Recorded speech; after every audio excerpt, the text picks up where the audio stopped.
everyone, so welcome back to the channel. This is me Sanskriti, first year MBBS student from Swami Ramanand Tirth Rural Government Medical College and Hospital Ambejogi. So in this particular video आज मैं तुम लोगों को कुछ ऐसे tips या कुछ ऐसे पॉइंट्स बताने वाली हूँ जिसके थ्रू तुम लोग अपने शॉर्ट नोट्स डिजाइन कर सकते हो, जो हमारे लास्ट मोमेंट शॉर्ट नोट्स होते हैं रिविजन के लिए, उन्हें बना सकते हो। देखो अभी तक क्या हो रहा था, जो भी कोई टीचर हमें चैप्टर्स पढ़ा रहे थे हमने उनके नोट्स बनाए, उसके बाद वो टॉपिक खत्म होने के बाद हमने ट्राई किया कि उनके शॉर्ट नोट्स बनाए और जो 60, 70, 80 पेजेस के चैप्टर्स थे उनको हमने कन्वर्ट कर लिया था 50-20 पेजेस के अंदर। ऑल राइट, लेकिन अभी जब तुम वो 50-20 पेजेस भी रिवाइज करने जाओगे तो वो हमारे लिए क्या हो जाएंगे, थोड़े से हेक्टिक हो जाएंगे, क्योंकि इस लास्ट मोमेंट पे जो सिलेबस है वो बहुत वास्ट नजर आता है, मुट्ठी में नहीं आ पाता है। और इतना सारा बचा हुआ सिलेबस हमें क्या देने वाला है, टेंशन देने वाला है, स्ट्रेस देने वाला है। तो सिलेबस को अभी मुझे क्या करना है, शॉर्ट करना है। मुझे ऐसे शॉर्ट नोट्स डिजाइन करने हैं जिसके थ्रू मैंने क्या करना है, रिवीजन करना है,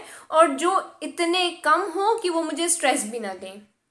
ठीक है, तो अब सुनो कि शॉर्ट नोट्स में मेंशन क्या करना है। पहले तो क्या किया था, जो भी चैप्टर टीचर ने हमें पढ़ाया था हमने उसके शॉर्ट नोट्स बनाए, ये भी लिख लिया वो भी लिख लिया, सब उसमें ऐड कर लिया, छोटा छोटा लिखकर हमने सब ऐड कर लिया कि हाँ सब इम्पोर्टेंट है। बट अब सोचो वो पूरी जर्नी तुम कवर कर चुके हो, अब जो लास्ट का टाइम है उसमें हमें पता है कि 80% सिलेबस तो मैंने अच्छे से पढ़ दिया है। ऑलमोस्ट 80% सिलेबस तो मेरा बहुत अच्छे से रेडी है, मुझे सब चीजें याद है।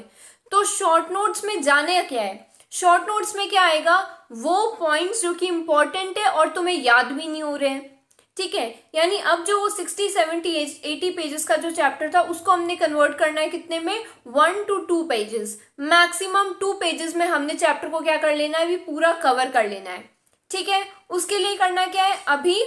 जो पॉइंट्स इंपॉर्टेंट है, जो पॉइंट्स पहले एग्जाम्स में आ चुके हैं, जो एग्जाम पॉइंट ऑफ व्यू से बहुत ही इंपॉर्टेंट पॉइंट्स है और तुम्हें मेमोराइज नहीं हुए हैं या तुम्हें समझ में नहीं आए हैं, जिसका तुम्हें बार बार मल्टीपल टाइम्स रिवाइज करने की जरूरत है, उसको हम क्या लिखने वाले, अपने शॉर्ट नोट्स में ऐड करने वाले हैं।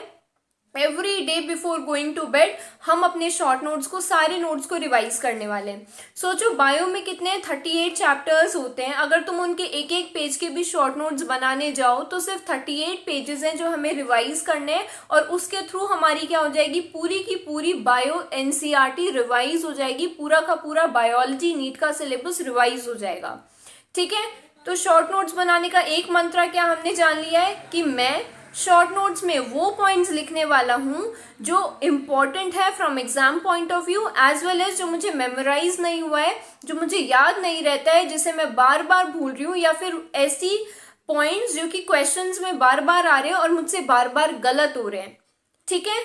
तो this is only the tip to make your short notes, कि make your notes as short as possible. उसमें क्या ऐड करना है, सिर्फ इतना ऐड करना है कि वो पॉइंट्स जो कि एग्जाम पॉइंट ऑफ व्यू से इंपॉर्टेंट है और मुझे लर्न नहीं हो रहे हैं, जो कि मुझे लगता है कि मुझे लर्न होने चाहिए थे, जो कि मुझे लगता है कि मेरे नीट के पेपर में ये क्वेश्चन आ सकते हैं, इन पर क्वेश्चन बन सकते हैं, वो पॉइंट्स क्या कर लेने हैं, ऐड कर लेने हैं। And before going to bed रात में हमें हमेशा अपने शॉर्ट नोट्स को क्या कर लेना है, रिवाइज करके सुनना है। ठीक है, तो जो भी हमारे जो एक बहुत ज्यादा वास्ट सिलेबस था उसको मैंने क्या कर लिया है, शॉर्ट कर लिया है, अपने शॉर्ट नोट्स में से वो पॉइंट ऐड कर लिए जो मुझे पढ़ने हैं, बाकी सब मुझे आता है। अगर मैं उन पॉइंट्स को भी रिवाइज करने जाता हूँ तो मेरा पूरा का पूरा सिलेबस क्या हो जाएगा, एक बार के लिए रिवाइज हो जाएगा। ठीक है, that's it, all the best for NEET 2021, thank you, good luck.